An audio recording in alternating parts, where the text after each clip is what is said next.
মুখ্যমন্ত্ৰীগৰাকীয়ে মুকলিকৈ কৈ থাকে যে কংগ্ৰেছৰ ভিতৰচৰাত মোৰ গুপ্তচৰ আছে, গতিকে XYZ দলটোত যিকোনো হ'ব পাৰে।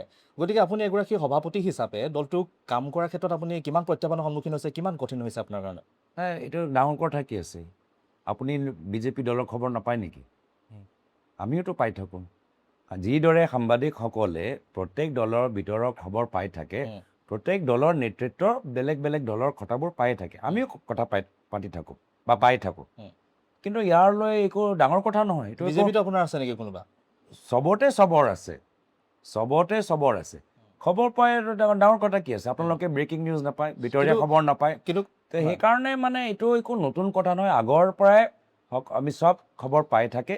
কিন্তু এবাৰে দেখা পাইছোঁ এটা সামান্য এটা কথা কি ভিতৰত কি চৰ্চা হৈছে সেয়া লৈ বৰ্তমানৰ মুখ্যমন্ত্ৰীৰ কথাবোৰ খুব কৈ ভাল পায়। হ'ব পাৰে যদি তেওঁ এইবোৰ চব আনন্দ পায় তো লৈ থাকক, আমাৰ একো ক'বলগীয়া নাই।